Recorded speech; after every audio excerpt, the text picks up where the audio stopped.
Masechet Yevamot, Daf Pechet, 88. Nous commençons Daf Pezain Amud Bet, 12 lignes avant la fin, au début de la Gemara, Midekatane Sefa. Donc nous avons vu dans la Mishnah, le début du 10e Perek, le din d'une femme, son mari est parti, Imdinatayam, en outre-mer. On est venu lui dire, ton mari est mort, elle s'est mariée, et ensuite, elle s'est remariée, et ensuite, son mari est venu, Ba'ala. Quel est le din? Dans le premier cas de la Mishnah, nous avons vu que Tetse misé ou misé, elle va sortir du premier mari qui est revenu et du deuxième. Étant donné que cette femme a commis un adultère, elle était mariée avec le premier, elle s'est remariée avec un second alors qu'elle n'avait pas reçu de guette. Donc comme toute femme qui a commis un adultère, elle est interdite à son propre mari et aussi à l'homme avec qui elle a fauté. Donc dans ce cas-là, elle devra recevoir un guet, comme nous dit la Mishnah, du premier et du second. Nous verrons dans la Gemara pourquoi du second. Mais elle ne peut pas rester ni avec l'un ni avec l'autre. Ça, c'est le premier din de la Mishnah. Dans le deuxième din de la Mishnah, nous avons vu que si elle s'est mariée sans la permission du Beddin, elle pourra retourner chez son premier mari. La Gemara va nous expliquer que signifie sans la permission du Beddin. C'est dans le cas où il y avait deux témoins. Effectivement, comme nous allons le voir, lorsqu'il y a un seul témoin que le mari est mort, elle a le droit de se remarier, mais elle doit avoir la permission du Beddin. Lorsqu'il y a deux témoins, elle n'a pas besoin de la permission du Beddin, elle peut immédiatement se remarier. Dans le cas où il y a deux témoins, elle peut retourner chez son premier mari, étant donné qu'il y avait deux témoins. C'est comme un cas de force majeure, un onès.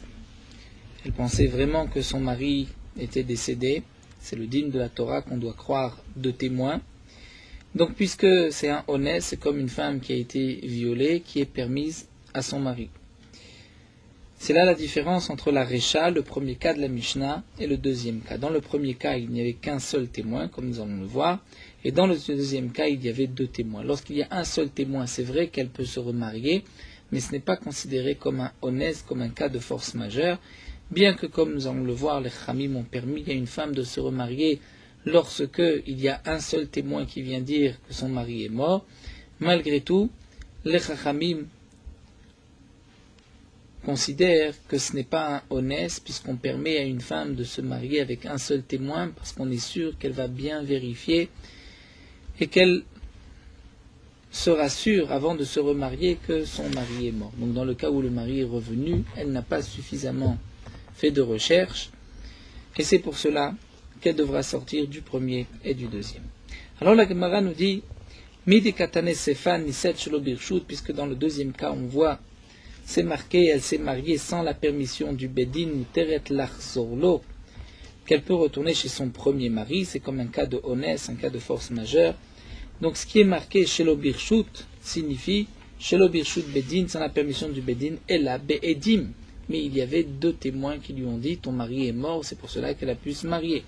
Michlal Derecha, donc on comprend que le premier cas de la Mishnah, où on est venu lui dire ton mari est mort, Michlal Derecha Birshut Beddin, c'était avec la permission du Beddin. Et c'est dans le cas où il y avait Ed Echad, un seul témoin, et là elle a besoin de la permission du Beddin. Alma, donc nous dit la Gemara, Ed Echad Neiman. On peut déduire de là qu'un seul témoin est cru. On croit un seul témoin dans le cas d'une femme pour lui permettre de se remarier. Et la Gemara, c'est donc notre sugya d'aujourd'hui, va rechercher une source dans la Torah d'où est-ce qu'on sait qu'on peut croire un seul témoin dans certains cas. Normalement, la Torah nous dit c'est toujours sur le témoignage de deux témoins.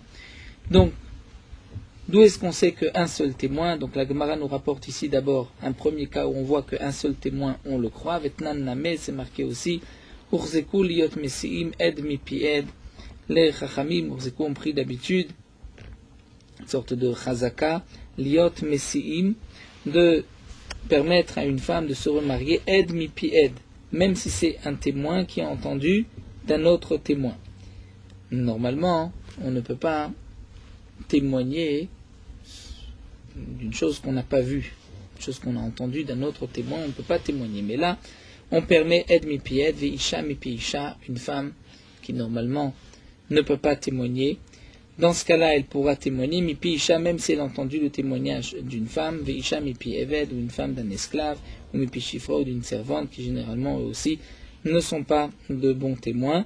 Mais dans ce cas-là, les Chachamim ont permis à cette femme de se remarier. Alma, donc on voit que Ed Echad Me'eman, là aussi nous avons une autre preuve que Ed Echad Ne'eman, on croit un seul témoin. Vetnanna, mais nous avons une autre Mishnah qui nous dit Ed Echad Omer Achal Tachelev. Un témoin vient dire à un homme, tu as mangé un morceau de graisse interdite. Quel est le digne d'un homme qui a mangé un morceau de graisse interdite? Il doit apporter un korban khatat s'il a mangé sans faire exprès. Lorsqu'il a un doute, est-ce que c'était un morceau de graisse ou pas, un morceau de shuman, c'est-à-dire de graisse permise, il devra apporter un korban hacham talouy, lorsqu'il y a un doute dans certains cas. Mais si il sait qu'il a fauté, mais sans faire exprès, il devra apporter un korban khatat, puisque pour l'interdiction de chelev, bemezid, il y a la punition de karet, shogeg, il apportera un korban khatat. Lorsque un témoin vient dire à un homme, tu as mangé du chelev, et lui dit, je n'ai pas mangé. Je sais que c'était pas du chelev. Patour, il est dispensé de korban, il n'apportera pas de korban khatat. Tama dama lo achalti, et la Gemara déduit de là. Pourquoi il est patour? Parce qu'il a dit lo achalti, je n'ai pas mangé. Lui sait qu'il n'a pas mangé, donc il n'apportera pas de korban. Aïchti, mais s'il n'a rien dit, s'il ne répond pas, meheman, donc on croit le témoin qui vient dire tu as mangé de la graisse interdite et tu dois apporter un korban khatat. Alma, donc on voit edechad meheman medoraita, qu'un seul témoin on le croit, même pour une halakha minatora, puisqu'ici apporter un korban, si on ne doit pas apporter de korban, il y a une interdiction de la Torah, c'est chulin ba'azara, dire une bête profane dans la hazara. Donc si on voit que dans ce cas-là on peut apporter un korban, c'est donc la preuve qu'un edechad on le croit minatora. Alors demande à Gma, menalan, d'où est-ce qu'on sait des meheman qu'on croit un seul témoin. Des Tanya et la Gemara va apporter une preuve d'une braïta. Oda elav chatato. Nous dit le pasouk, si un homme, Oda elav, il sait, il a su qu'il a fauté, il a su la faute, shechata qu'il a fauté, et il apportera donc un korban khatat. De ce pasouk, Oda elav, on apprend velo chez Yodiou acherim, c'est-à-dire c'est lui qui doit savoir, il s'en est aperçu, mais non pas qu'on lui ait dit tu as mangé un morceau de graisse, tu dois apporter un korban. Yachol demande la braïta, est-ce qu'on pourra dire aussi Yafalpi sheno machisho, que même s'il ne va pas contredire ce témoignage, yé patour, est-ce qu'il est aussi patour? Puisqu'on vient de dire que si on vient lui dire tu as mangé un morceau de graisse, il est patour. Donc peut-être j'aurais pu croire que même dans le cas où il ne nie pas, il est aussi patour. Talmud Loma, la Torah dit Oeda elav mikol makom. C'est-à-dire la Torah dit Oeda elav, il a su, c'est-à-dire il a su de n'importe quelle manière. Donc Echidame, de quel cas il s'agit? Donc nous voyons dans le pasouk que si on dit à un homme tu as mangé un morceau de graisse, il n'a pas besoin d'apporter un korban khatat. Mais si lui ne nie pas, il apportera un korban khatat. C'est ce que la Braïta nous enseigne. Alors demande l'Agma Echidame, de quel cas il s'agit? S'il y a deux témoins, puisque nous voyons au début de la Braïta que lorsqu'il y a deux témoins, dans le cas où il nie, donc a priori dans le premier cas, il n'a pas besoin d'apporter un korban, lorsqu'il ne nie pas, il apporte un korban. Donc demande l'Agma de quel cas il s'agit. Si on parle du cas où il y a deux témoins et que lui ne nie pas ces deux témoins, ne contredit pas ces deux témoins, alors Kral Amali, pourquoi je vous en aime pas souk? Il y a deux témoins qui viennent dire tu as mangé un morceau de graisse interdite, lui ne dit pas le contraire, c'est sûr qu'il doit apporter un korban. Je n'ai pas besoin de pasouk pour cela. Et là, la frad, donc on est obligé d'expliquer que quand est-ce que j'ai besoin d'un pasouk? Pour me dire que si on vient dire à cet homme-là tu as mangé un morceau de graisse, il n'a pas besoin d'apporter un korban khatat. Mais s'il ne nie pas, il ne contredit pas ce témoin, donc il apportera un korban khatat, on est obligé de dire que c'est dans le cas où il y a un seul témoin. Et donc on voit,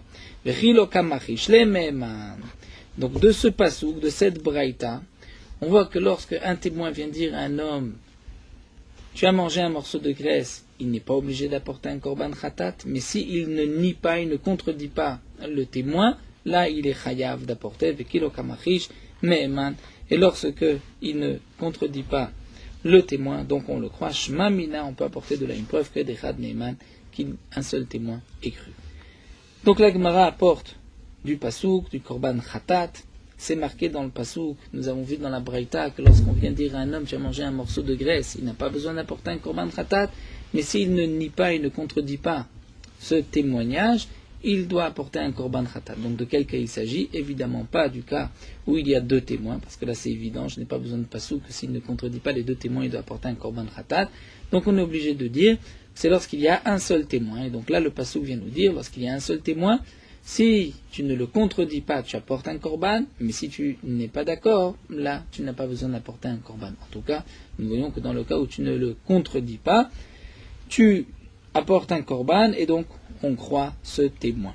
Alors demande la Gemara Mimai, qui t'a dit de Mishum de Meheman, que lorsque le témoin vient dire tu as mangé un morceau de graisse et que lui ne le contredit pas, d'où est-ce qu'on sait que la raison pour laquelle il apporte un korban, c'est parce qu'on croit le témoin? En vérité, l'imam Shem des Kachatik, peut-être que la raison c'est parce que lui ne dit pas le contraire, et nous avons une règle shtika keoda adami, que lorsqu'un homme se tait, ne répond pas, c'est qu'il est consentant, c'est qu'il est d'accord, et donc ce n'est pas parce que on croit le témoin, mais c'est parce que lui, c'est une forme de oda, c'est comme si lui a avoué, a dit j'ai mangé un morceau de graisse. La preuve, dit la Gemara Teda, de Katane Sefa, viens voir la suite de cette braïta, c'est marqué.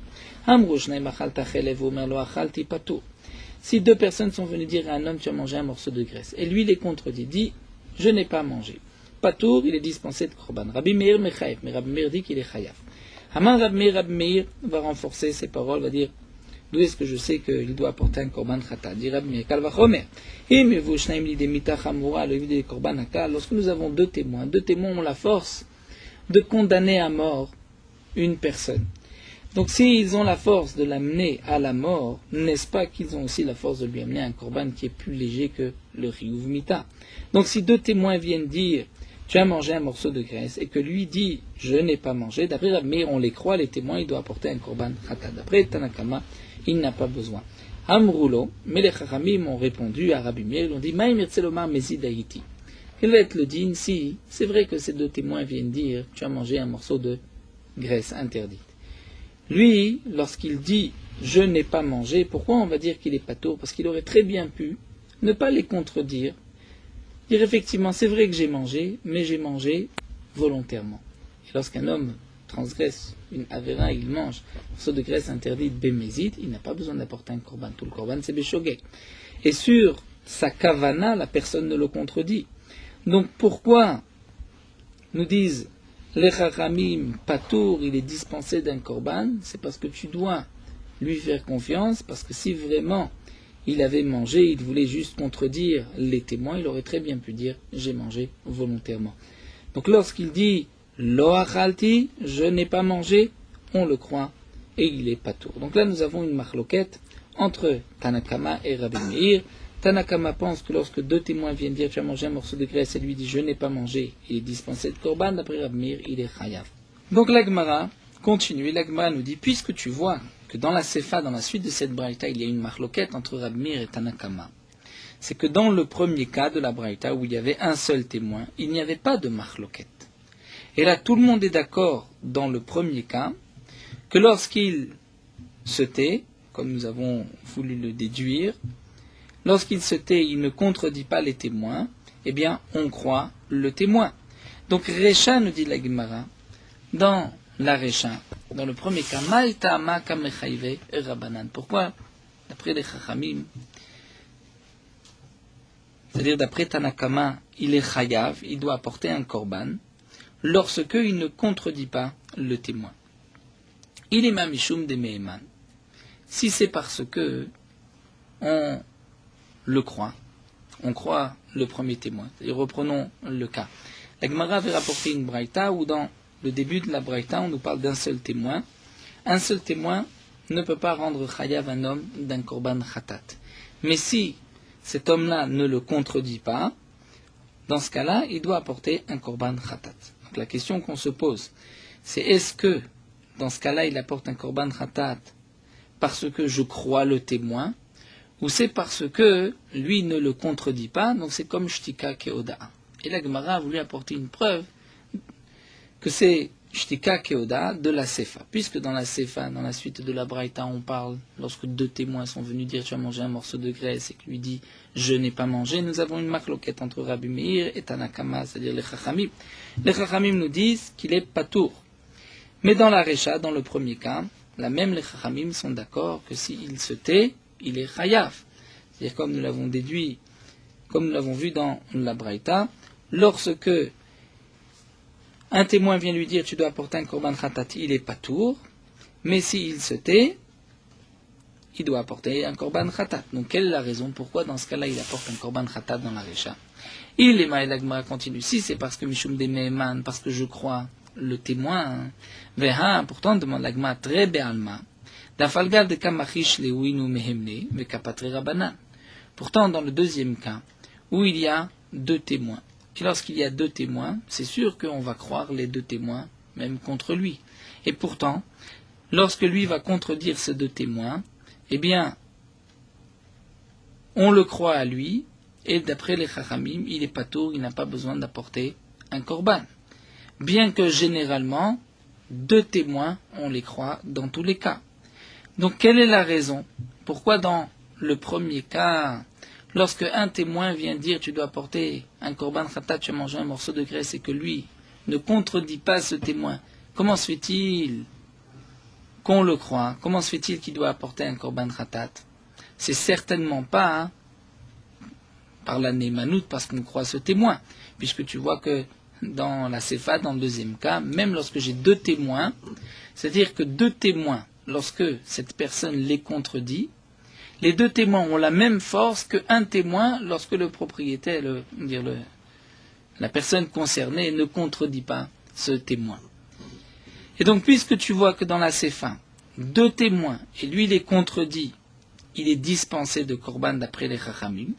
Donc dans la Recha, lorsque j'ai un témoin et que lui ne dit rien, c'est pas plus que dans la Sefa. Si, d'après les Chachamim, il doit apporter un korban khatat, ce n'est certainement pas parce que je crois le témoin. Parce que sinon, dans la Sefa aussi, je dois croire deux témoins. Deux témoins, lorsque cet homme-là dit « je n'ai pas mangé », c'est exactement la même chose qu'un témoin lorsque la personne concernée ne nie pas. Et donc, elle a lave, comment vais-je expliquer la Recha, Mishum de Ishtik? C'est parce qu'il n'a rien dit. Ce n'est pas parce que le témoin, on le croit, mais c'est parce que cette personne qui, donc, peut-être mangé un morceau de chelev, n'a rien dit, et donc, Shtika Keoda Adamia. Et donc, on peut déduire de là que la raison de la Recha, c'est parce que, puisqu'il n'a rien dit, c'est comme s'il avoue qu'il a mangé un morceau de chelev de graisse. Donc, si c'est ainsi, nous n'avons plus de preuves de cette braïta, puisque dans la braïta, dans le passouk que nous avons rapporté, lorsqu'un témoin vient dire tu as mangé un morceau de graisse, et que lui contredit ce témoin, on ne croit pas le témoin, il n'a pas besoin d'apporter un korban khatat, lorsqu'il se tait, il ne dit rien, c'est vrai qu'il apporte un korban khatat, mais ce n'est pas parce que je crois le témoin, mais c'est parce que lui se tait. Alors si c'est ainsi, la question revient, d'où est-ce qu'on sait qu'on croit un seul témoin? Alors l'Agma nous dit, et la svaraï, c'est une svara, c'est-à-dire c'est une fiction logique, que midé de ave achatichat safek shel chelev safek shel shuman. On peut le déduire d'un cas tout simple, lorsqu'il y a un morceau, et nous avons un morceau de graisse, nous avons un doute, est-ce que c'est un morceau de graisse interdite ou de graisse permise, puisqu'il y a dans les bêtes du chelev, c'est-à-dire des graisses interdites, il y a du shuman, des graisses qui sont permises. J'ai un morceau de graisse, je ne sais pas, ça fait que chez le chelev, ça fait que chez le shuman. Bata edechad, lorsque vient un témoin et dit, Vamar barili des shuman, où je suis sûr, c'est un morceau de graisse permise de shuman, n'est-ce pas que des meheman, on le croit. D'où est-ce qu'on sait qu'on le croit, nous dit Rashi, puisque si on ne le croit pas dans ce cas-là, alors personne ne peut manger chez son prochain, et on ne peut pas faire confiance à sa propre famille. Donc on est obligé de dire que lorsque quelqu'un nous dit ça c'est permis, on le croit. Donc tu vois que lorsque nous avons un doute et un témoin vient dire je suis sûr que c'est du shuman, tu le crois. Donc on voit qu'on croit un témoin. Et là il m'a dit non, midame, on ne peut pas apporter une preuve de là-bas. Pourquoi? Tamlo itrazek isura. Dans le cas de ce doute, nous avons un morceau de graisse. On ne sait pas si c'est un morceau de graisse ou un morceau de shuman, graisse interdite ou shuman. Donc puisqu'il n'y avait pas jusqu'à présent de issour sûr, lorsque lui vient dire je suis sûr que c'est pas assour, c'est sûr qu'on le croit. Mais dans notre cas, Itrazek Issoura des Chétish, cette femme jusqu'à présent, elle était considérée comme femme mariée. Lorsqu'un homme vient dire ton mari est mort, cet homme-là vient enlever la chazaka de Eshetish, ça il faut une preuve qu'on peut le croire lorsqu'il n'y a qu'un seul témoignage. Puisque ça devient donc d'avar chez Be'erva, ben d'avar chez Be'erva parot mishnaim, puisque nous avons une règle, tout ce qui concerne les harayot, d'avar chez Be'erva, permettre une femme qui était mariée, la permettre maintenant, il faut au moins 2 témoins. Et donc, si c'est ainsi, on ne peut pas apporter de preuve de ce morceau sur lequel il y a un doute, c'est de la graisse ou du shuman, puisque là-bas, il n'y a pas de itrazek issouré, il n'y avait pas de issour vadaï. Halodamia, notre cas, c'est-à-dire le cas que nous recherchons, qu'on peut croire un témoin même lorsqu'il y a une chazaka de Eshetish, on est sûr que cette femme était mariée, ressemble plutôt à un morceau de graisse où nous sommes sûrs que c'est un morceau de graisse, et vient un témoin qui vient nous dire, je suis sûr que c'est un morceau de graisse permis, n'est-ce pas, de l'homme éman qu'on ne le croira pas. Donc ça devient même une question, puisque tu vois que lorsque tu as un morceau de graisse interdit, tu sais que c'est de la graisse interdite, il y a un témoin qui vient et qui te dit non, je suis sûr que c'est du shuman, c'est sûr qu'on ne le croit pas ce témoin. Donc, pourquoi tu ne le crois pas? C'est parce qu'il y a une chazaka, que c'était un morceau de graisse interdite. Donc on devrait dire la même chose. Lorsqu'une femme, on sait que c'est une échetiche, une femme mariée, et vient un témoin dire son mari est mort, on ne devrait pas le croire. Alors la Gemara reprend et essaye de répondre non, midame. Il y a quand même une différence. Là-bas, dans le morceau de graisse, même si 100 personnes viennent dire ce n'est pas un morceau de graisse interdite, c'est un morceau de shuman, je ne les crois pas, puisque je sais que c'est un morceau de graisse interdite. Hacham ici, dans le cas d'un homme qui a disparu, lorsque 2 témoins vont dire ton mari est mort, c'est sûr qu'on les croit, donc là peut-être qu'on croira même un seul témoin. La preuve, midé de ave tevel ekdesh vekonamot. On peut apporter une preuve de tevel, c'est-à-dire d'une récolte sur laquelle nous n'avons pas encore prélevé tous les prélèvements de Trumot ou Masrot, ou de Hekdesh, lorsqu'il y a un doute, est-ce que ça appartient au Bet Hamikdash ou pas, ou Konamot, lorsqu'un homme a fait un vœu, refaire un bien au Bet Hamikdash.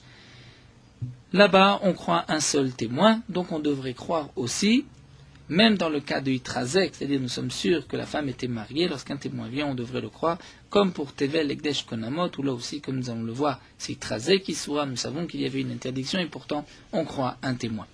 Donc, nous allons développer ces 3 cas, Tevel, Ekdesh, Konamot, pour arriver ensuite à la conclusion de la Gemara. Donc la Gemara recherche quelle est la source, d'où est-ce qu'on sait que lorsque nous avons un témoin qui vient dire à une femme ton mari est mort, que cette femme peut se remarier. Logiquement, elle ne devrait pas pouvoir se remarier étant donné qu'il y a une chazaka de Issour, et on savait qu'elle était mariée, tout le monde savait qu'elle était mariée jusqu'à présent, lui enlever cette chazaka, dire que son mari est mort, là il faut peut-être 2 témoins. D'où est-ce qu'on sait qu'un seul témoin, c'est valable? Alors la Gemara a voulu apporter une preuve de Tevelek, de Jvekonamot, où là-bas on croit un témoin. La Gemara va développer Haï Tevel Echidame. De quel cas il s'agit dans le cas de Tevel?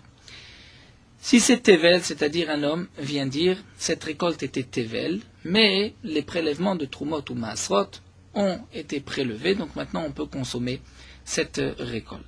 Tevel, c'est une récolte sur laquelle qui a poussé en Eretz Israël et on n'a pas encore fait les prélèvements de Trumot ou Masrot, les prélèvements qu'on donne au Kohen ou Lévi.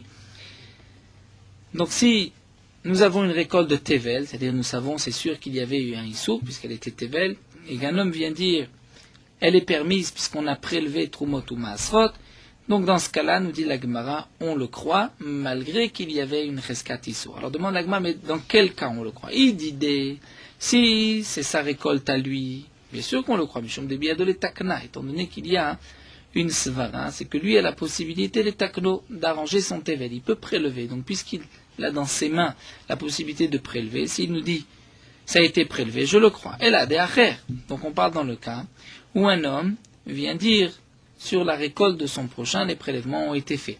Alors demande la Gemara, mais Maï Kassava, qu'est-ce que pense celui qui a rapporté cette réponse? S'il pense qu'un homme peut prélever de sa récolte sur la récolte de son prochain et il n'a pas besoin de demander la permission à son prochain, c'est une machloket. Donc on dira Mishum de Biyadol et Takno. On dira que là aussi je le crois. Pourquoi? Puisqu'il peut prélever de sa récolte sur la récolte de son prochain. C'est-à-dire, son prochain a des raisins. Nous savons que les raisins étaient tével, les prélèvements n'avaient pas été encore faits. Lui, il vient dire les prélèvements ont été faits. Si il a la possibilité, c'est-à-dire si on pense que lui a la possibilité sur son raisin de prélever de son raisin pour la récolte de son prochain et que c'est valable même si son prochain ne sait pas. Donc là aussi, je comprends pourquoi je le crois, parce que Biyadol et Takno, il a la possibilité de le faire. Donc s'il a la possibilité de le faire, c'est pour ça que je le crois. Mais s'il lui pense qu'il faut demander la permission des propriétaires, et lui vient dire je sais que ça a été prélevé, alors là aussi la question revient, d'où est-ce que tu sais qu'on le croit? Peut-être que même dans ce cas-là, on ne le croit pas. Comme le cas de la femme, ce n'est pas Biyado dans ses mains de lui enlever sa cheskat et chétiche. Donc on recherche la question, d'où est-ce qu'on sait que on croit un témoin? Tu apportes une preuve de Tevel, il n'y a aucune preuve, puisque si c'est dans un cas où c'est dans ses mains, on le croit parce que c'est dans ses mains, il peut le faire. Si ce n'est pas dans ses mains, alors Hagouf est caché, qui t'a dit qu'on peut le croire. Alors la Gemara continue, peut-être de Hekdesh, tu as voulu apporter une preuve de Hekdesh, c'est-à-dire lorsqu'un homme vient dire c'était Hekdesh, mais ça a été racheté au Beth Amikdash, donc on peut maintenant l'utiliser. De quoi on parle? Ikdushat Damim, si c'était une Ikdushat Damim, c'est-à-dire que c'était la valeur de cet objet qui avait été offert au Beth Amikdash. Et donc, on peut racheter la valeur. Là, je comprends, mais Mishum Biyadol Doto, étant donné que lui a la possibilité de racheter, c'est pour cela que on le croit. Ikdushat Tagouf, mais si c'était, par exemple, une bête, une vache, et il a donné Ikdushat Tagouf, il a dit, cette vache va être sacrifiée comme Korban, Ola, Khatat, Ola ou Shlamim. Et que maintenant, il vient nous dire que la bête n'est plus Kodesh. De quel cas il s'agit? Il dit si c'est sa bête à lui. Je comprends, mais Shom Debiado li Itchoule Alea, étant donné que lui a la possibilité d'aller faire Atarat Nedarim et d'enlever le vœu, c'est-à-dire d'enlever le don qu'il avait fait au Beth Amikdash. Et là, derrière, si c'est la bête de son prochain, Vamar, il dit Yadana Bede Itchil Maria Alea, je sais que le propriétaire a été demandé à un Rav à faire Atarat Nedarim et il a enlevé la Kedusha de Korban. Alors, Higoufa Minalan, là aussi la question revient, qui t'a dit qu'on croit ce témoin? De même pour Konamot. Konamot, c'est lorsqu'un homme offre au Beth Amikdash sous forme de Konam. Nous avons une marloquette, est-ce que ça devient Hekdesh ou bien c'est juste Neder? Konamot, Namei Kasavar. Donc tu apportes une preuve de Konamot, bien qu'il y avait un Issour. Lorsqu'un homme vient dire il n'y a plus de Issour, on le croit. De quel cas il s'agit? Kasavar Yeshmila be Konamot. Si on pense que si celui qui a apporté cette preuve pense que Yeshmila be Konamot, les Konamot, ça appartient au Beth Amikdash, et si on prend, on l'utilise, il y a une profanation.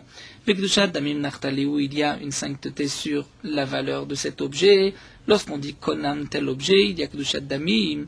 Alors comment se fait-il qu'on le croit? Je comprends, mais Shon de Biyado Livdoto, parce qu'il a la possibilité de le racheter. Donc puisque tu as la possibilité de racheter, tu dis que ça a été racheté, on te croit.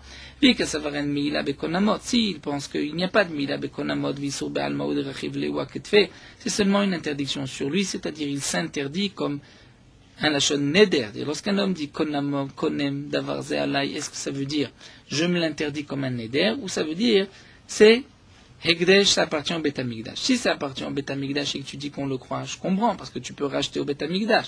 Mais si tu dis que c'est une interdiction sur toi, là aussi tout dépend. Il dit, si c'est sur lui qu'il avait fait l'interdiction, je comprends, parce que lui avait la possibilité d'aller faire Atarat Nedarim et d'enlever ce Neder, et donc de le permettre. Donc s'il dit que c'est permis maintenant, je le crois. Et là, derrière, mais si c'est de quelqu'un d'autre, Vamar, il lui dit, Anayad Nishel Maria et qui dit, je sais que le propriétaire de cette chose a déjà donc fait Atarat Narim, il a enlevé toute interdiction, eh bien, Higoufa Minalan, là aussi la question revient, d'où est-ce que tu sais qu'on le croit un seul témoin lorsqu'il y avait Itrazek Issoura? Et donc la question revient, d'où est-ce qu'on sait que lorsque j'ai un seul témoin contre une reskat Issour, comme dans le cas de notre Mishnah, cette femme, on savait qu'elle était chétiche, un témoin vient dire son mari est mort, d'où est-ce qu'on sait qu'on le croit? La question revient, et l'Agma répond, Amar Ebzera, en vérité, ce n'est que Midirabanan, Mitor, Chomer, Shechmarta, Alea, Besofa, et Kalta, Alea, Betrilata. Les Chachamim, étant donné qu'ils ont été très stricts, très mahmir, Besofa, c'est-à-dire si le mari revient, nous avons vu dans la Mishnah qu'elle devra sortir des deux maris, elle recevra un guet, elle n'a ni Ktuva, ni Perot, ni Mezonot, là des tas de, on veut dire, de knasot, de sanctions. Donc, puisqu'il y a toutes ces khumrot, les Khamim lui ont permis au début de se marier si elle entend de la bouche d'un seul témoin que son mari est décédé, puisqu'on est sûr qu'elle va vérifier, puisqu'elle a peur d'arriver à une situation où elle va recevoir toutes ces khumrot, toutes ces sanctions. Et donc c'est pour cela que les Chachamim ont accepté le témoignage, parce qu'on est sûr que cette femme va bien vérifier. Mais demande l'agma l'olechmer velolekel. Alors pourquoi agir ainsi? On ne devrait pas faire de khumrot à la fin, on ne devrait pas permettre au début, on devrait juste attendre 2 témoins. L'agma répond, c'est vrai, mais Mishum Iguna et Kilobe Rabbanan. Étant donné que Mishum Iguna, pour ne pas que cette femme soit retenue. Le lachon de Aguna, Iguna, c'est Milachon du hogen, de l'ancre d'un bateau qui retient le bateau. Là aussi, Iguna, c'est une femme qui est retenue par son mari et qui ne peut pas se remarier.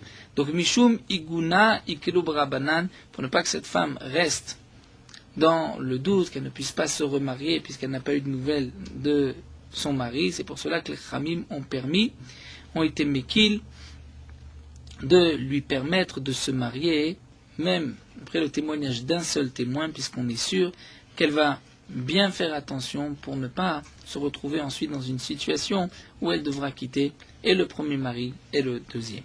Donc la Gemara a conclu, donc nous n'avons pas de source dans les psukim de Itrazek, Isura, qu'on croit un seul témoin, mais ici, Mishum, Iguna, les Chachamim ont été mekil, parce qu'on est sûr que cette femme va bien vérifier. Alors on continue à la suite de cette Mishnah. Nous avons vu que lorsque une femme s'est remariée parce qu'elle a entendu de la bouche d'un témoin que son mari est décédé, elle pourra se remarier, mais si son mari revient, tetse, misé ou misé, elle devra sortir du premier et du deuxième. Amar Rav. Rav nous dit, Lo shanu ela sheniset be'edechat. Ce que nous avons enseigné dans la Mishnah, c'est seulement lorsqu'elle s'est mariée par le témoignage d'un seul témoin. Aval niset al pish needim lo tetse.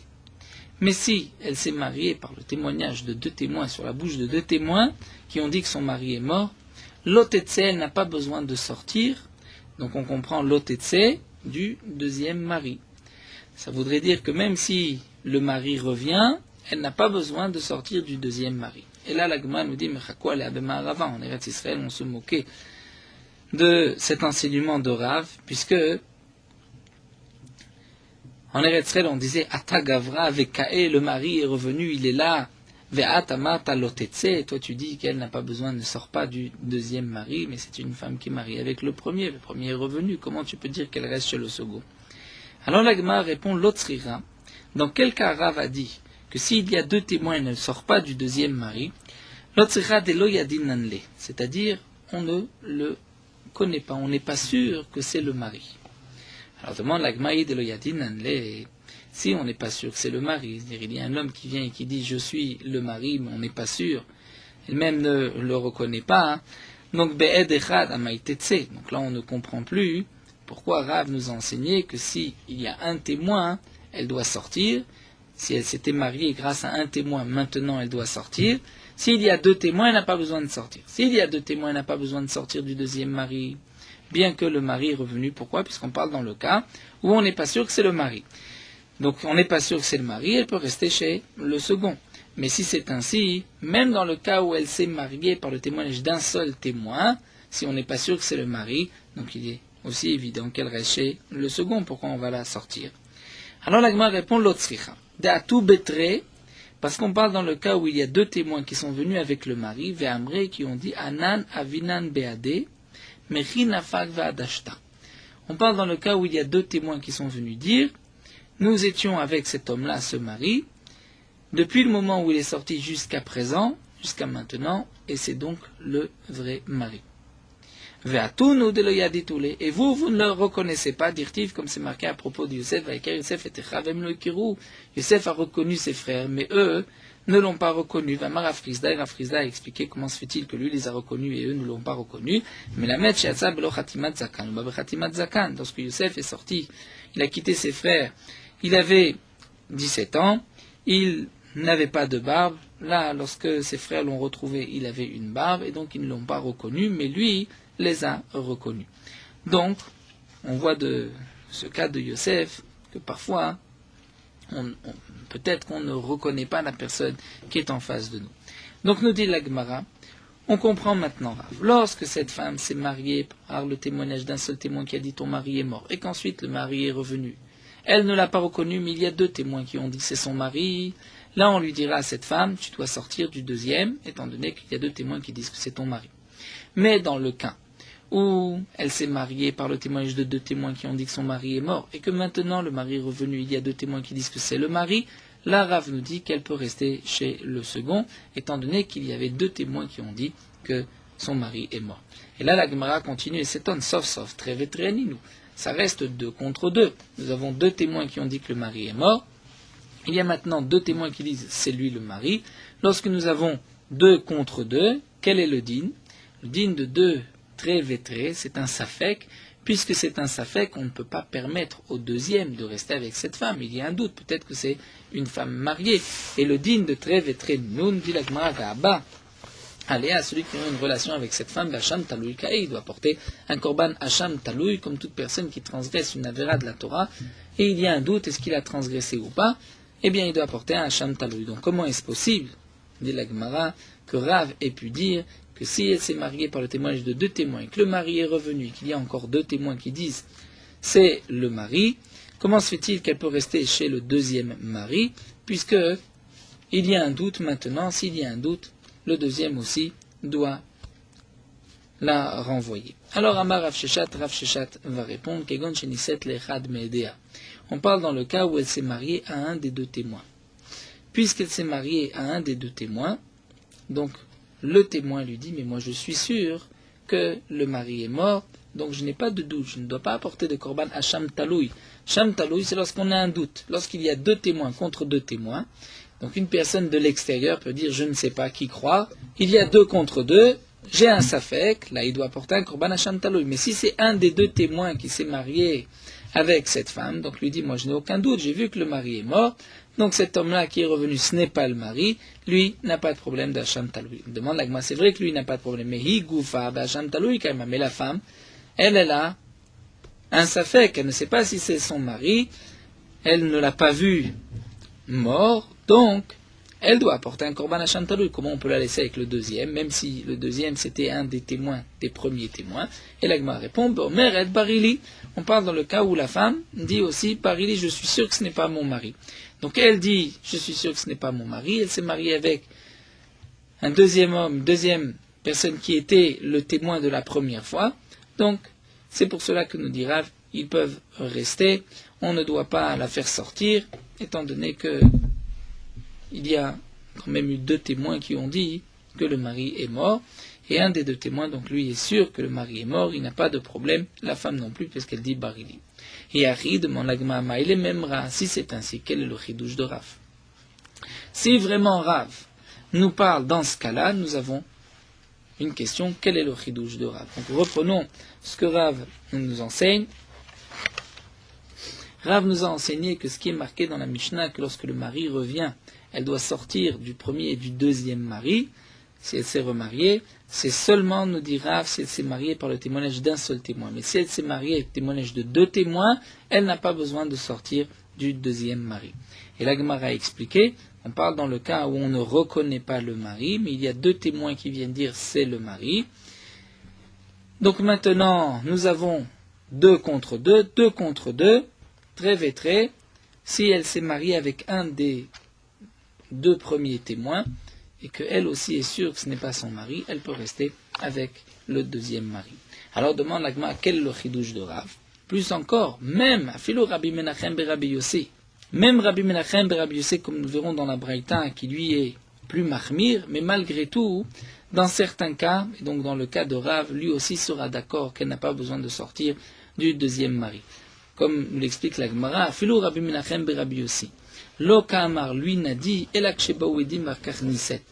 est-ce que Rabbi Menachem Rabbi Yossi a dit qu'elle doit sortir du deuxième mari? C'est seulement si les témoins sont venus et qu'ensuite elle s'est mariée. Mais si elle s'est mariée, Niset Varkar Baouedim, si elle s'est mariée et qu'ensuite les témoins sont arrivés, la Lo Amar, Rabbi Menachem Rabbi Yossi n'a pas dit qu'elle doit sortir. Et donc dans notre cas aussi, puisqu'elle s'était mariée et qu'ensuite les 2 témoins sont venus dire que cet homme-là c'est son mari, là elle n'a pas besoin de sortir. Donc quel est le chidouche de Rav? Et là, nous allons voir la braïta de Rabbi Menachem Rabbi Yossé des Tanya. Shnaim omrim met. Deux personnes sont venues dire, le mari de cette femme est mort. Shnaim omrim lo met. Et deux témoins viennent dire, le mari n'est pas mort. Ou bien, Shnaim omrim garsha, Shnaim omrim garsha. Deux témoins vont dire, cette femme a été divorcée. Deux autres disent, non, cette femme n'a pas été divorcée. Quel le din arezelotinase. Elle ne peut pas se remarier, puisqu'il y a 2 contre 2, on ne croit ni l'un ni l'autre. Veim niset. Mais si elle s'est mariée, l'otetse, si elle s'est remariée, elle ne va pas sortir du deuxième mari. Rabbi Menachem Rabbi Yossé amar tetse. Rabbi Menachem Rabbi Yossé dit non, elle doit sortir du deuxième mari étant donné qu'il y a un safek. Et la Gemara continue, amar Rabbi Menachem Rabbi Yossé. Rabbi Menachem Rabbi Yossé lui dit lui-même, Rabbi Menachem Rabbi Yossé lui-même rajoute et dit, Ema tani omer tetse, quand est-ce que je dis qu'elle doit sortir du deuxième mari, lorsque 2 disent que le mari est mort, 2 disent que le mari n'est pas mort, c'est seulement Bisman Shiba Wedim Markarniset. Lorsque les 2 témoins sont venus dire que le mari n'est pas mort et qu'ensuite elle s'est mariée. C'est-à-dire, j'avais d'abord 2 contre 2, et cette femme va se remarier. Donc là, je lui dis, tu ne devais pas te remarier puisqu'il y avait 2 témoins contre 2. 2 ont dit que ton mari est mort, 2 ont dit que ton mari n'est pas mort. Donc tu n'avais pas le droit de te remarier, tu t'es remarié. Tu dois divorcer du deuxième. Aval Niset, mais si la femme avait entendu de 2 témoins que son mari est mort, ensuite elle s'est mariée, et après, 2 témoins sont venus dire que le mari n'est pas mort, la Rezelotetse, là elle n'a pas besoin de sortir. Pourquoi? Étant donné que c'est vrai qu'il y a Trévétri, il y a 2 contre 2, mais elle s'était déjà mariée. Donc, nous revenons à la question. Quel est le chidouche de Rav? Si Rav nous enseigne que lorsqu'elle s'est mariée par le témoignage de 2 personnes, elle peut rester chez le second, et on parle dans le cas où 2 lui ont dit ton mari est mort, elle s'est mariée avec un des 2 témoins, et qu'ensuite 2 autres témoins sont revenus avec le mari et ont témoigné, cet homme-là c'est le mari. Là, Rav nous dit qu'elle n'a pas besoin de sortir du deuxième mari. Je le comprends, c'est évident, étant donné qu'il y a 2 contre 2, et un des 2 témoins dit lui-même que le mari est mort, et c'est lui qui a épousé cette femme, et elle aussi est sûre que ce n'est pas le mari. Donc là, c'est évident qu'elle n'a pas besoin de sortir du deuxième mariage, et même Rabbi Menachem Rabbi Yossé sera d'accord, et comme nous le rajoute Rashi, puisque Rabbi Menachem Rabbi Yossé parle aussi dans ce cas-là où elle s'est mariée à un des 2 témoins. Donc la question revient, quel est le chidouche de Rav? Et l'Agma répond, Kikam Rav, quand est-ce que Rav a dit que lorsqu'il y a 2 témoins, elle s'est mariée grâce à 2 témoins et n'a pas besoin de sortir du deuxième mari, Rav aussi a dit Bisman Shiba Wedim Varkach Niset. Donc l'Agma répond, voici le chidouche de Rav, c'est que Rav n'est pas d'accord avec Rabbi Menachem Rabbi Yossé et pense que même dans le cas où les 2 témoins sont venus mais qu'elle s'est mariée ensuite, elle n'a pas besoin de sortir du deuxième mari, et c'est contre Rabbi Menachem Rabbi Yossé. Donc ce que nous a enseigné Rav, c'est dans le cas où 2 personnes sont venues dire, 2 témoins sont venus dire à cette femme, ton mari est mort. Ensuite, le mari est revenu, et 2 témoins ont dit que c'était le mari. Si elle s'est mariée à un des 2 premiers témoins, et qu'elle dit, je suis sûre que ce n'est pas mon mari, eh bien dans ce cas-là, nous dit Rav, elle ne va pas sortir du deuxième mariage, et c'est contraire à l'enseignement de Rabbi Menachem Rabbi Yossé, c'est ça le chidouche de Rav. Rav vient nous dire, je ne suis pas d'accord avec Rabbi Menachem Rabbi Yossé. Donc on cherchait quel était le chidouche de Rav, puisqu'il y a 2 contre 2, et qu'elle s'est mariée à un des 2 premiers témoins, et qu'elle aussi dit qu'elle est sûre que ce n'est pas son mari, c'est évident qu'elle peut rester chez le deuxième mari. Donc l'Agma nous dit, ce n'était pas si évident, puisqu'on parle dans le cas où les témoins étaient venus, et qu'ensuite elle s'était mariée, d'après Rabbi Menachem Rabbi Yossé, puisqu'elle s'était mariée après que les 2e témoins soient venus, elle devrait sortir du deuxième mariage. Eh bien, Rav vient nous dire que non, elle ne sort pas du deuxième mariage. Veika Dama, et d'après une autre version, le chidouche de Rav était au contraire pour nous enseigner le din de Rabbi Menachem Rabbi Yossé. Ce que Rav a déduit de la Mishnah, ce que Rav a dit, que dans notre Mishnah, c'est marqué que lorsqu'elle s'est mariée par le témoignage d'un seul témoin, si ensuite le mari revient, elle doit sortir du deuxième mariage. Et Rav a dit, c'est seulement parce qu'il y avait un seul témoin, mais s'il y a 2 témoins, elle pouvait rester avec le deuxième mari. C'est seulement dans le cas Tama Denised Varkar Baouedim, parce qu'elle s'était mariée et qu'ensuite les 2 témoins sont venus.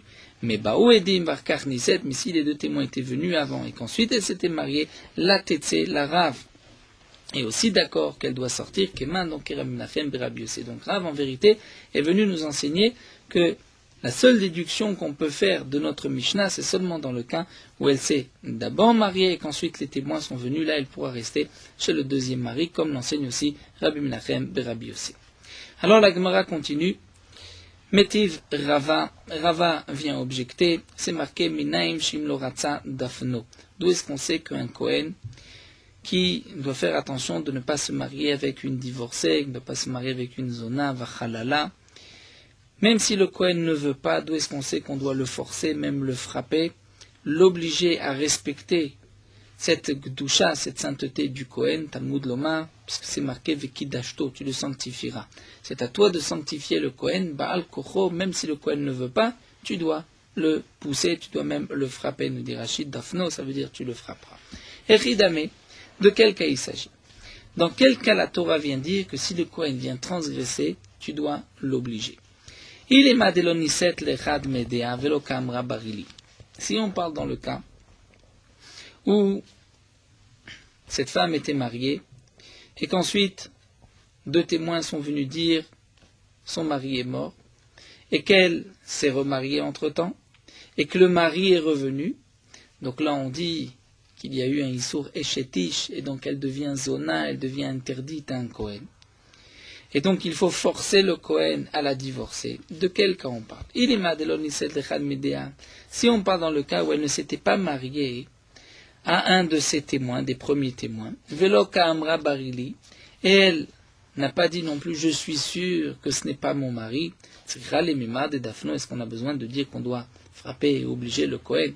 C'est évident que si on est sûr que cette femme était mariée, et que les deux témoins se sont trompés, ont menti, le mari est revenu, on est sûr que c'est le mari, là c'est évident qu'on ne peut pas permettre par la suite à un Kohen de se marier avec cette femme, puisqu'elle a commis un adultère, donc elle prend le statut de zona, comme nous l'avons vu plus haut. Toute femme qui a une relation interdite va avoir le statut de zona, elle sera interdite à un Kohen. Donc tu es obligé de dire, El alaf, qu'on parle dans le cas d'Eniset lechad medea, veka amra barili, vekatane dafno, que dans quel cas le passou vient nous enseigner qu'il faut forcer le Kohen. C'était dans le cas où elle était mariée avec un homme qui est parti, qui a disparu. Ensuite, deux témoins sont venus dire que le mari est mort. Et elle s'est mariée à un de ces deux témoins. Et elle-même dit que je suis sûr que l'homme qui est revenu par la suite n'est pas son mari. Et pourtant, Katane Dafna, c'est marqué qu'on doit obliger le Kohen. C'est-à-dire que Rava va déduire de cette braïta que le seul cas possible où on doit forcer un Kohen pour qu'il y ait un chidouche, c'est obligatoirement dans un cas pareil où il y avait deux témoins qui ont dit le mari est mort. Elle s'est mariée à un de ces deux témoins. Le mari revient, il y a deux témoins qui disent c'est son mari, et malgré tout, elle dit ce n'est pas mon mari, le témoin avec qui elle s'est mariée dit je suis sûr que le mari est mort. Malgré tout, on doit forcer le Kohen à la divorcer parce qu'il y a eu là une relation interdite. Alma, mafkin alamina. Donc tu vois que même dans ce cas-là, on va la sortir du deuxième mari, c'est-à-dire de cette interdiction. Si c'était un Kohen, le deuxième mari, on devra la sortir de ses mains. Donc tu vois que c'est contraire à l'enseignement de Rav que je ne vais pas la laisser chez le deuxième mari. L'Agma répond, tu nous as apporté un cas où c'est pour les Kohanim. Les Kohanim c'est différent. Les Kohanim on est plus mahmir puisqu'il y a une interdiction de Kohen. Veibaitema, ou peut-être que non, Maï Dafno, Dafno Beidin. Que signifie Dafno? C'est-à-dire Dafno Beidin. Le Beidin doit chercher des témoins pour pouvoir contrer les premiers témoins qui l'ont permis, et ainsi, ils vont sanctifier le Kohen. C'est-à-dire, ce qui est marqué que tu dois le forcer, c'est pas que tu dois le forcer tel que le cas a été présenté, mais c'est que tu dois aller rechercher des témoins qui vont contredire les premiers. Veibaitema, ou encore, je peux te dire, que là-bas on parle, qu'on parle dans le cas où des témoins sont venus et ensuite elle s'est mariée. Donc là, effectivement, d'après Rabbi Menachem ben Rabbi Yossé, elle ne pourra pas rester chez le second. Et c'est dans ce cas-là que si le deuxième c'est un Kohen, il faudra la sortir des mains du Kohen. Donc on maintient l'enseignement de Rav. Donc Rav nous a enseigné ce qui est marqué dans la Mishnah, que lorsque le mari revient, devra sortir du deuxième mariage, c'est seulement lorsqu'il y a un seul témoin. Mais s'il y a deux témoins, elle n'a pas besoin de sortir. Elle peut rester avec le deuxième mari. Donc nous avons expliqué que c'était dans le cas où deux témoins ont dit à cette femme, ton mari est mort. Elle s'est remariée immédiatement ou plus tard, donc vu que c'était deux léchonotes. Le mari est revenu et il y a deux témoins qui disent que c'est le mari, mais elle s'est mariée avec un des deux premiers témoins et elle est sûre que ce n'est pas son mari. Donc là, d'après Rav, on la laissera chez le deuxième mari. Ravashi Amar, Ravashi Omer, Ravashi dit que non. Maï lotetse de kamarav, lotetse metera arishon. Ravashi nous dit, qu'est-ce que Rav a dit lotetse? Ce n'est pas lotetse qu'elle ne sortira pas du deuxième mariage.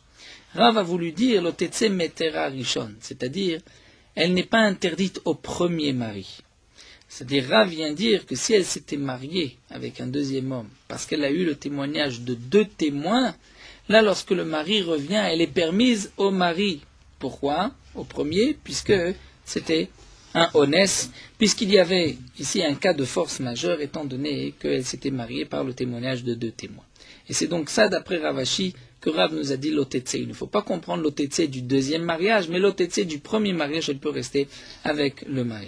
Alors, on dit l'agma amra Rav Chadazimna, mais ça Rav l'a déjà dit une fois, puisque c'est marqué à la suite de notre Mishnah, l'etnan niset shelo bishut muteret lachzorlo, que si elle s'est mariée sans la permission du Bedin, c'est-à-dire quand il y avait deux témoins, muteret lachzorlo, elle peut revenir chez le premier mari, ve'amar Ravuna amar Rav achil cheta.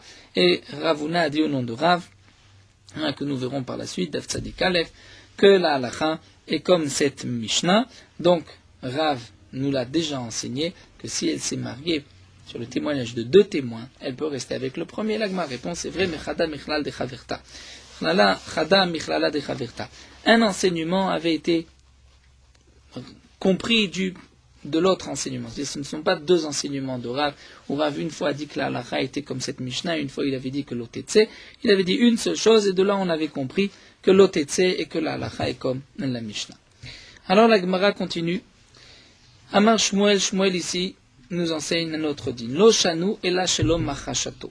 Ce que nous avons enseigné dans la Mishnah, qu'elle devra sortir du premier et du deuxième mari, c'est seulement lorsque cette femme, lo machashato, qu'elle ne va pas le contredire. Lorsqu'elle ne va pas le contredire, là effectivement elle devra sortir. Aval machashato lotetse. Mais si elle le contredit, lotetse, elle n'a pas besoin de sortir. Demande à Gma Bema Yeskinan de quel cas il s'agit.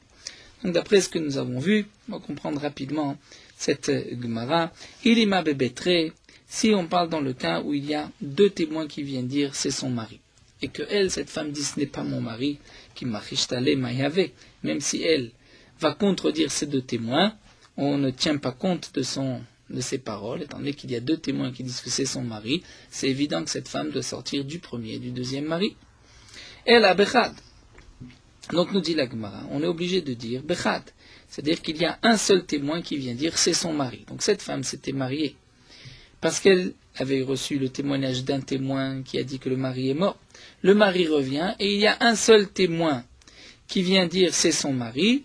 Eh bien Shmuel nous enseigne que si elle contredit ce témoin, elle n'a pas besoin de sortir. Donc nous dit la Gemara, Ta'ama, ça voudrait dire de Machachato, parce qu'elle va contredire ce témoin. C'est pour cela que nous dit Shmuel que l'otetse hashatka, mais si elle ne dit rien, tetse, elle va sortir. Et pourtant, va Amarula, Oula a dit, Kol makom shemina Torah edechad arekan shnaim. Oula nous enseignait que chaque fois que la Torah a donné une némanout, a fait confiance à un témoin, c'est comme s'il y en a deux. Ven dvarav shedechad bimkom shnaim, et ensuite, lorsque je considère ce témoin comme deux, même s'il y a un témoin qui vient le contredire, c'est comme un contre deux et je n'en tiens pas compte. Donc de même, cette femme, au début, elle s'est mariée parce qu'il y a un témoin qui est venu dire son mari est mort. Mais puisque je le crois, ce premier témoin, donc ce premier témoin est comme deux. Lorsqu'ensuite, il y a le mari qui revient et un témoin qui vient dire c'est son mari. Donc là, j'ai un témoin contre deux, puisque le premier témoin a la force de deux. Donc même si là la femme ne dit rien, elle se tait, eh bien, pourquoi tetse? Je ne devrais pas faire confiance au deuxième témoin, puisque c'est un contre deux. Donc, on ne comprend plus ce que nous enseigne Shmuel. L'Agma répond à Femme Maskina Bepsoule Edout ou Rabbi Nechemia. Dans quel cas on parle ici? On parle Bepsoule Edout. C'est-à-dire que les deux, on parle qu'il y avait deux témoins qui sont venus dire c'est son mari, mais ces deux témoins sont des proches parents, ou sont des femmes, que généralement, on ne considère pas comme bons témoins, ou des Rabbi Nechemia. Et là, dans ce cas-là, Shmuel nous dit que on tient compte de la majorité des témoins, même s'ils ne sont pas de véritables témoins, comme l'enseigne Rabbi Nechemia de Tanya. Rabbi Nechemia Omer, Kol makom shemina Torah edecha dolech rav deot. Chaque fois que la Torah fait confiance à un témoin, donc il n'y a plus de edout, ça ne s'appelle pas un témoignage, Mais puisque la Torah fait confiance à un témoin, c'est-à-dire tu crois à la majorité des gens qui vont parler, donc Olech Achar Rov Deot, et donc dans ce cas-là, Asu Shte Nashim, et on a fait deux femmes, Beish Echad, qui vont contredire un homme, comme Shne Anashim Beish Echad, comme si c'était deux hommes qui vont contredire un homme, et on va croire ces deux femmes contre un homme, bien que généralement les femmes ne sont pas kasher laïdout, l'homme peut être kasher laïdout, mais étant donné que là, il n'y a qu'un seul témoin, donc un seul témoin, ce n'est plus un témoignage, ce n'est plus une édoute, et donc là, on doit tenir compte de la majorité. Donc s'il y a deux femmes contre un homme, on croira les deux femmes, comme s'il y avait deux hommes contre un homme. Et donc nous rajoute Rashi, si le mari n'est pas revenu, et qu'il y a un témoin qui dit que le mari est mort, et ensuite nous avons deux témoins sous les doutes qui vont dire le mari n'est pas mort, eh bien là, on ne lui enlèvera pas sa cheskat et chétiche. Pourquoi? Puisque qui est-ce qui vient permettre cette femme? C'est un seul témoin. Un seul témoin, ce n'est pas une édoute, et puisque j'ai maintenant deux témoins qui disent que le mari n'est pas mort, je dois tenir compte de la majorité, donc je crois les deux. De même dans le cas où le mari est revenu, et il y a deux témoins qui sont sous les doutes, c'est-à-dire des proches parents, par exemple, ou deux femmes, qui viennent dire c'est le mari, et elle, la femme dit je ne reconnais pas si c'est son mari ou pas. Donc si elle ne nie pas, elle ne les contredit pas, eh bien là, elle devra sortir du deuxième mari. Pourquoi? Puisque c'est vrai qu'elle s'est mariée parce qu'elle avait un témoin qui a dit que son mari est mort. Mais maintenant, il y a deux témoins, deux femmes ou deux proches parents qui viennent dire que c'est son mari qui est là. Donc un témoin, ce n'est pas une édoute, donc je dois tenir compte de la majorité, puisque j'ai maintenant un et deux. C'est vrai que ces deux femmes qui ne sont pas cachères les édoutes, mais même le premier témoin, c'était qu'un seul témoin. Donc là, je dois tenir compte des deux femmes qui vont dire que c'est son mari, et donc là, je serai obligé de dire à cette femme de sortir de ce deuxième mariage. Mais dans le cas, et là c'est ce qu'on veut déduire de Shmuel, dans le cas où elle dit « je suis sûr que ce n'est pas son mari », et c'est pour cela que Shmuel nous a enseigné que si elle, cette femme dit « je suis sûr que ce n'est pas mon mari », là même s'il y a deux témoins, mais qui sont des psoulés, ou deux femmes ou deux proches parents qui vont dire « c'est son mari », eh bien on ne croit pas ces témoins-là, puisque nous dit Rashi, il n'y a pas de psoulés et doutes qui peuvent contredire une personne lorsque la personne dit « je suis sûr que ce n'est pas son mari ». S'il y a deux témoins cachers, deux hommes qui viennent dire que c'est son mari, là même si elle dit ce n'est pas son mari, on ne tient pas compte de ces paroles. Mais s'il y a deux psoulés et doutes, eh bien on la croira elle, et on ne croira pas les deux témoins, puisque ce sont des deux femmes ou deux psoulim. Et donc on comprend maintenant Shmuel. Shmuel a dit Loshanu et la Shalom Machachato, tout ce que nous avons enseigné dans la Mishnah, qu'elle devra sortir du deuxième mariage, c'est lorsque elle ne dit rien.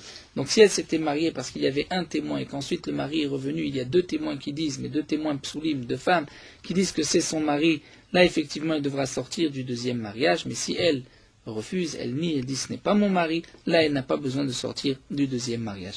Viba et témoin, nous terminons, l'Agma nous dit, ou encore je peux te dire, Kol echad et kasher mi kara, lorsque vient au début un et kasher qui vient dire son mari est mort, bien fulme anashim kedechad damia. Même s'il y a ensuite 100 femmes qui vont dire que le mari n'est pas mort, c'est comme un seul témoin, et lorsqu'il y a un témoin contre un témoin, on ne tient pas compte du deuxième témoin, comme nous l'a enseigné Oula, puisque le premier, la Torah, lui fait confiance, donc c'est comme deux témoins, le deuxième ne peut pas venir contredire celui qui a la force de deux témoins. Et donc, d'après Shmuel, même dans le cas où elle se tait, elle n'a pas besoin de sortir. Et donc, dans quel cas Shmuel a dit que si elle ne dit rien, elle sortira, c'est seulement dans le cas, nous dit Rashi, où dès le départ elle s'était mariée juste parce qu'il y avait une femme qui avait dit que son mari était mort. Donc là ce n'était pas un véritable témoignage minatora. Donc lorsqu'ensuite le mari revient et qu'il y a deux personnes qui disent que c'est son mari, même si ce sont deux femmes, eh bien on les croira si elle ne dit rien, si la femme elle-même ne reconnaît pas son mari. L'Egmara continue.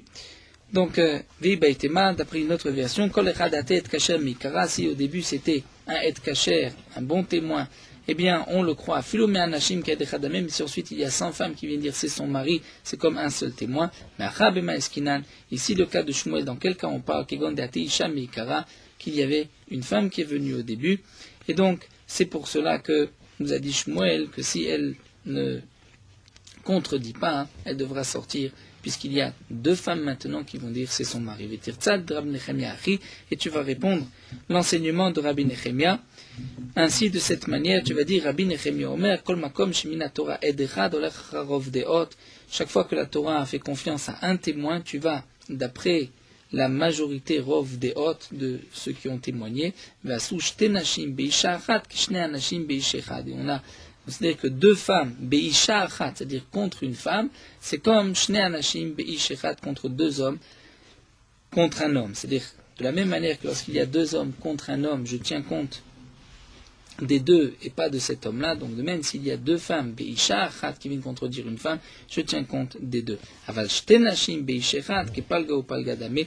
Mais si j'ai deux femmes contre un homme, c'est-à-dire dans le cas où il y a un homme qui est venu dire au début son mari est mort et qu'ensuite le mari est revenu, il n'y a que deux femmes qui vont dire c'est son mari, là je ne tiens pas compte des rov, des hôtes de la majorité puisqu'il y a deux, c'est comme s'il y avait moitié-moitié, c'est donc comme nous dit Rashi, comme un témoin qui contredit un deuxième témoin, et même dans le cas où la femme ne dit rien, elle ne reconnaît pas son mari, elle n'a pas besoin de sortir étant donné qu'elle s'est mariée, comme nous l'a enseigné Oula, puisque le premier on lui a donné la force de deux témoins, et qu'ensuite le témoin qui vient par la suite, puisque même si c'est deux femmes, ça n'a la force que d'un seul témoin, eh bien ce témoin ne peut pas contredire celui qui avait la force de deux témoins au début, et c'est pour cela qu'on lui permettra de rester avec le deuxième mari. Donc là, la Gemara nous a rapporté l'enseignement de Rav, sur la Mishnah, l'enseignement de Shmuel, et la Gemara l'a expliqué. Nous allons nous arrêter ici à Sricha Get Muzet. Merot halacha daf pechet. Si on a vérifié son talit après l'avoir enlevé, avant de le poser dans la pochette, on a regardé les fils. Donc il est évident que le lendemain, nous n'avons pas besoin de dire une bénédiction, puisque c'est sûr que les fils ne se sont pas brisés, ne sont pas cassés, lorsque le talit était dans sa pochette. Avant de dire la beracha, on doit aussi séparer les fils les uns des autres pour que chaque fil soit détaché d'un autre, ne soit pas emmêlé. Et nous avons un remez dans le mot tzitzit, ce sont les rachetevot tzadik, un homme tzadik qui a fri tzitziotav tamid, il va séparer le fil de son tzitzit tout le temps quotidiennement. Mais dans le cas où on risque de perdre la tfila betzibour, on est arrivé en retard, là on n'a pas besoin de séparer, de démêler les fils les uns des autres. Les poskim ont écrit que même le jour de Shabbat, avant de s'envelopper du tzitzit, il faudra regarder les tzitziyot, vérifier que le talit soit kasher, que les fils ne se soient pas cassés. Et ceux qui ne vérifient pas le talit le Shabbat, il est bon le vendredi, avant de remettre son talit dans la pochette, de vérifier les tzitzit, afin que le lendemain, le jour de Shabbat, on n'ait pas besoin de faire cette vérification. Certains ont écrit que le jour de Shabbat, il ne faut pas démêler les fils les uns des autres.